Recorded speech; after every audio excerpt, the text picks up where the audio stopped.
ಅವರೆಲ್ಲ ಕಡು ಬಡತನದಲ್ಲಿ ಜೀವನ ನಡೆಸ್ತಾ ಇದ್ದವರು. ಇವತ್ತು ದುಡಿದ್ರೆ ಇವತ್ತು ಅನ್ನ ಹುಟ್ಟುತ್ತೆ ಅನ್ನುವಂತಹ ಪರಿಸ್ಥಿತಿ ಅವರದೆಲ್ಲ ಪಾಪ. ಅಂಥವರು ಉಳ್ಳವರ ಬಳಿ ಸಾಲ ಪಡೆದಿದ್ದು ಈಗ ಅವರ ಜೀವ ಎರಡಕ್ಕೂ ಮಾರಕ ಆಗಿ ಪರಿಣಮಿಸ್ಬಿಟ್ಟಿದೆ. ಕೋರ್ಟು ಕಚೇರಿ ಅಂತ ಅಲೆದಾಡೋ ರೀತಿಯಾಗಿದೆ.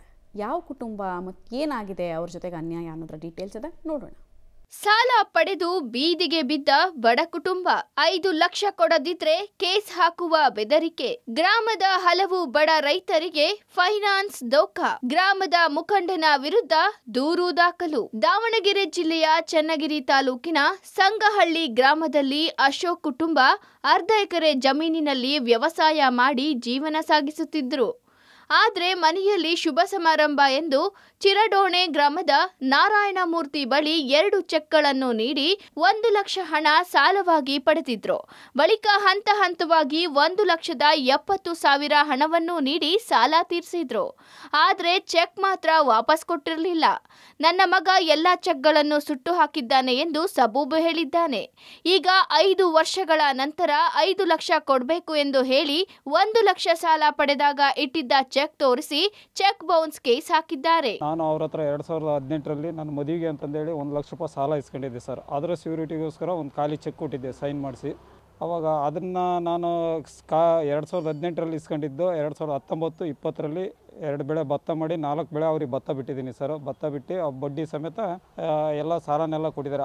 ನಾನು ಖಾಲಿ ಚೆಕ್ ಕೇಳಿದೆ ಸರ್ ಅವ್ರನ್ನ. ಖಾಲಿ ಚೆಕ್ ಕೇಳಿದಾಗ ಅವರು ಏನು ಹೇಳಿದರು, ನನ್ನ ಮನೆ ರೇಡ್ ಆಗಿಬಿಟ್ಟಿದೆ, ನನ್ನ ಮಗ ಖಾಲಿ ಚೆಕ್ಕು ಅಥವಾ ಕೆಲವರು ಬೇರೆವೆಲ್ಲ ದಾಖಲೆಗಳೆಲ್ಲ ಸುಟ್ಟಾಕಿಬಿಟ್ಟಿದ್ದಾನೆ, ಯಾರವೂ ಇಲ್ಲ, ನಿಂದೆ ಅಂತಲ್ಲ, ಬೇರೆ ಯಾರವೂ ಇಲ್ಲ. ನಾನು ಅದನ್ನು ನಂಬಿ ಸುಮ್ಮನೆ ಅದೇ ಖಾಲಿ ಚೆಕ್ ಇಟ್ಕೊಂಡು ಸುಟ್ಟಿತಿ ಅಂತ ಹೇಳಿದ ಖಾಲಿ ಚೆಕ್ಕನ್ನು ಈಗ 2025ರಲ್ಲಿ ಈಗ ಯೂಸ್ ಮಾಡ್ಕೊಂಡು ನನಗೆ ನೋಟಿಸ್ ಜಡ್ಜಿಂದ ನೋಟಿಸ್ ಕೊಡಿಸಿ ಅರೆಸ್ಟ್ ವಾರೆಂಟ್ ಎಲ್ಲ ಕೊಡಿಸಿದ್ದಾರೆ ಸರ್. ಇನ್ನು ಏಕಾಏಕಿ ಬಂದು ನಾರಾಯಣಮೂರ್ತಿ 5 ಲಕ್ಷ ಕೊಡು, ಇಲ್ಲದಿದ್ರೆ ನಿನ್ನ ಮೇಲೆ ಕೇಸ್ ಹಾಕ್ತೀನಿ ಎಂದು ಹೇಳಿದ್ದೇ ತಡ ಬಡ ರೈತ ಅಶೋಕನ ಕುಟುಂಬಕ್ಕೆ ಸಿಡಿಲು ಬಡಿದಂತಾಗಿದೆ. ಚೆಕ್ ವಾಪಸ್ ಕೇಳಿದಾಗ ಎಲ್ಲ ಚೆಕ್ಗಳನ್ನ ಸುಟ್ಟು ಹಾಕಿದ್ದೇವೆ ಎಂದು ಹೇಳಿದ್ರು. ಈಗ ಹೇಗೆ ಬಂದವು? ಅದೆಲ್ಲ ಅವರು ನನ್ನ ಅಕೌಂಟ್ಗೆ ಹಾಕಿದ ಹಣವನ್ನ ಬಿಡಿಸಿಕೊಟ್ಟಿದ್ದೇನೆ. ಈಗ ಬಂದು ನೀನು 5 ಲಕ್ಷ ನೀಡಬೇಕು ಎಂದ್ರೆ ಹೇಗೆ? ಗ್ರಾಮದಲ್ಲಿ ಪಂಚಾಯಿತಿ ಕರೆದರೂ ಕೂಡ ಆತ ಬರುತ್ತಿಲ್ಲ. ಕೋರ್ಟ್ನಲ್ಲಿ ಮಾತನಾಡುತ್ತೇನೆ ಎಂದು ಉದ್ದಟತನದಿಂದ ಮಾತನಾಡ್ತಿದ್ದಾನೆ ಎಂದು ನೊಂದ ಕುಟುಂಬಸ್ಥರು ಗೋಳಾಡಿದ್ದಾರೆ. ಇದೊಂದೇ ಕುಟುಂಬಕ್ಕೆ ಅಷ್ಟೇ ಅಲ್ಲ, ಗ್ರಾಮದ ಹಲವು ಬಡ ರೈತರಿಗೆ ನಾರಾಯಣಮೂರ್ತಿ ಹೀಗೆ ಮಾಡಿದ್ದಾನೆ ಎಂದು ಗೋಳಾಡ್ತಿದ್ದಾರೆ. ಮನೆಯವರಿಗೆ ಈ ಥರ ಮೋಸ ಮಾಡಿದಾರಲ್ಲ, ಅಂಶ ತರಕವರು ಅವ್ರ ಮೇಲೆ ಆಕ್ಷನ್ ತಗೋಬೇಕು ಸರ್. ಥರ ಚಿತ್ರಹಿಂಸೆ ಕೊಡ್ತಿದ್ದಾರೆ ಸರ್. ಅವರಿಗೆ ಫೋನ್ ಮಾಡಿದ್ರೆ ಫೋನಿಗೆ ಸಿಗೋಂಗಿಲ್ಲ. ನಾನು ಫೋನ್ ಮಾಡಿ ರಿಕ್ವೆಸ್ಟ್ ಮಾಡೋಕೋರೆ ನನ್ನ ಮೇಲೆ ಕೆಟ್ಟಾಗಿ ಮಾತಾಡೋದು ಈ ಥರ ಎಲ್ಲ ಮಾಡ್ತಿದ್ದಾರೆ ಸರ್. ಈಗ ನಮ್ಮ ಮನೆಯವ್ರಿಗೆ ಏನಾದರೂ ಆಯಿತು ಅಂದರೆ ಅದಕ್ಕೆ ಇವರ ಮನೆ ಅಂತ ನಾನು ಬರೆದಿಡ್ಬೇಕಾಗುತ್ತೆ sir.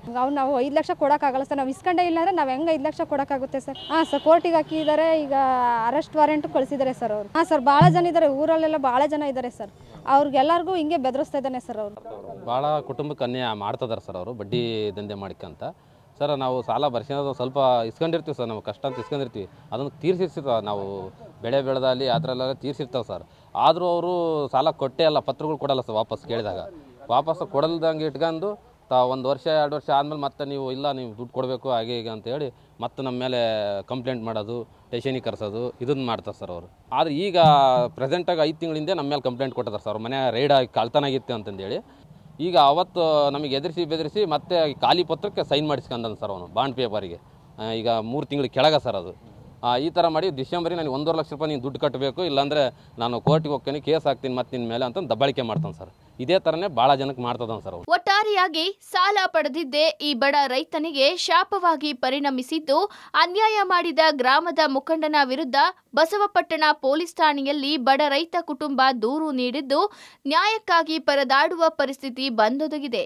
Puneeth Apti, Public TV, Davanagere.